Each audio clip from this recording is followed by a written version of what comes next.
तो आज हम शिव पुराण की एक बहुत ही दिलचस्प और महत्वपूर्ण कहानी में उतरने वाले हैं।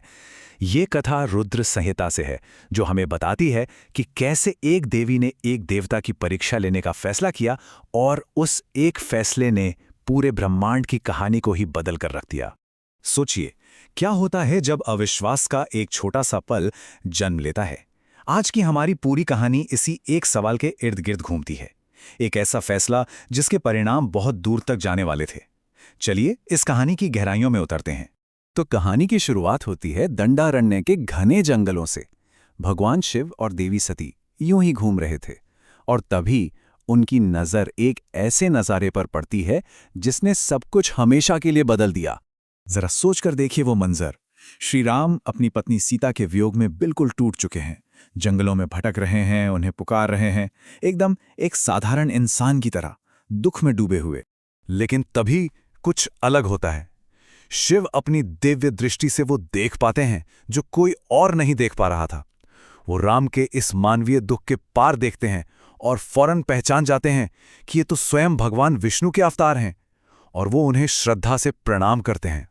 और बस यहीं से कहानी का असली मोड़ शुरू होता है। सती ये सब देखकर हैरान है। उनके मन में एक सवाल उठता है, ये कैसे हो सकता है? एक इंसान जो अपनी पत्नी के लिए इस तरह विलाप कर रहा है, वो भगवान कैसे हो सकता है, जिनकी पूजा खुद मेरे पति देवाधिदेव महादेव कर रहे हैं? तो यहां पर देखिए, दो बिल्कुल अलग नजरिए हैं। एक तरफ शिव का अटूट विश्वास है, जो राम में विष्णु का अवतार देख रहे हैं, और दूसरी तरफ सती का शक, जिन्हें सिर्फ एक दुखी इंसान दिख रहा है। ये दिव्य और लौकिक का एक टकराव था। अब शिव तो सब जानते थे। उन्होंने सती के मन का संदेह पढ़ लिया और उन्होंने कहा, ठीक है, अगर तुम्हें यकीन नहीं हो रहा तो जाओ और खुद ही सच का पता लगा लो। जाओ और श्री राम की परीक्षा ले लो। तो सती ने क्या किया, उन्होंने एक प्लान बनाया। सोचा कि मैं सीता का ही रूप धरकर राम के सामने जाती हूं। अगर वो सच में भगवान हुए तो मुझे फौरन पहचान लेंगे। प्लान तो सीधा सा था, लेकिन यही प्लान आगे चलकर सब कुछ बदलने वाला था। तो अब सती अपनी योजना पर काम करने के लिए निकल पड़ी। शायद ये शिव की ही कोई माया थी, लेकिन वो उस पल की तरफ बढ़ रही थीं जहां सच सामने आने वाला था। उन्होंने सीता का रूप धरा और ठीक उसी रास्ते पर जाकर खड़ी हो गईं जहां से श्री राम आ रहे थे। मतलब उन्होंने उसी का रूप लिया था जिससे राम इतने दर्द से ढूंढ रहे थे। और फिर वो पल आया। श्री राम ने जैसे ही उन्हें देखा, वो मुस्कुराए। उन्होंने एक ही पल में उनका भेद जान लिया और कहा, हे देवी सती, मैं आपको प्रणाम करता हूं। आप यहां अकेली क्यों हैं और भगवान शिव कहां हैं? बस श्री राम के ये शब्द सुनते ही सती के तो जैसे होश ही उड़ गए। उनका सारा शक, सारा भ्रम एक पल में टूटकर बिखर गया। उन्हें अपनी गलती का एहसास हुआ। वो शर्म से पानी पानी हो गईं। उनकी परीक्षा तो फेल हो गई, पर शिव का विश्वास 100% सही साबित हुआ। लेकिन कहानी यहां खत्म नहीं होती। असल में यहां से तो एक नए और दुखद अध्याय की शुरुआत होती है। सती जब शिव के पास वापस लौटी, तब तक बहुत कुछ बदल चुका था।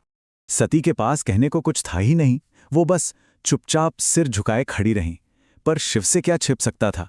उन्होंने तो अपने ध्यान से सब कुछ देख लिया था, जो भी वहां हुआ था।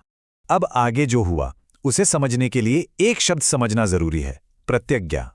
प्रतिज्ञा मतलब एक ऐसा वचन जिसे तोड़ा नहीं जा सकता। और शिव ने एक प्रतिज्ञा ली थी कि सती ही उनकी पत्नी है और रहेंगी, और कोई नहीं।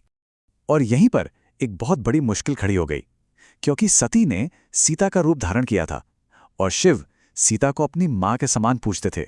तो अब अपने धर्म और अपनी प्रतिज्ञा के अनुसार वो सती को अपनी पत्नी के रूप में देख ही नहीं सकते थे। तो अपनी प्रतिज्ञा को बचाने के लिए भगवान शिव ने मन ही मन में सती का त्याग कर दिया। उन्होंने कुछ कहा नहीं, लेकिन वो बंधन, वो रिश्ता उसी पल टूट गया। ये एक बहुत ही खामोश और दुख भरा पल था। शिव ने कुछ कहा तो नहीं, बस सती को अपने सामने बैठने का आसन दिया और खुद पास के एक पेड़ के नीचे एक गहरी और बहुत लंबी समाधि में चले गए। तो ये कहानी हमें सोचने पर मजबूर करती है ना, कि कैसे शक का सिर्फ एक पल शिव और सती की पूरी नियति को एक दुखद मोड़ पर ले आया। यही वो घटना थी जिसने आगे चलकर सती के आत्मदाह और फिर शिव के महाविनाशक क्रोध की नींव रखी।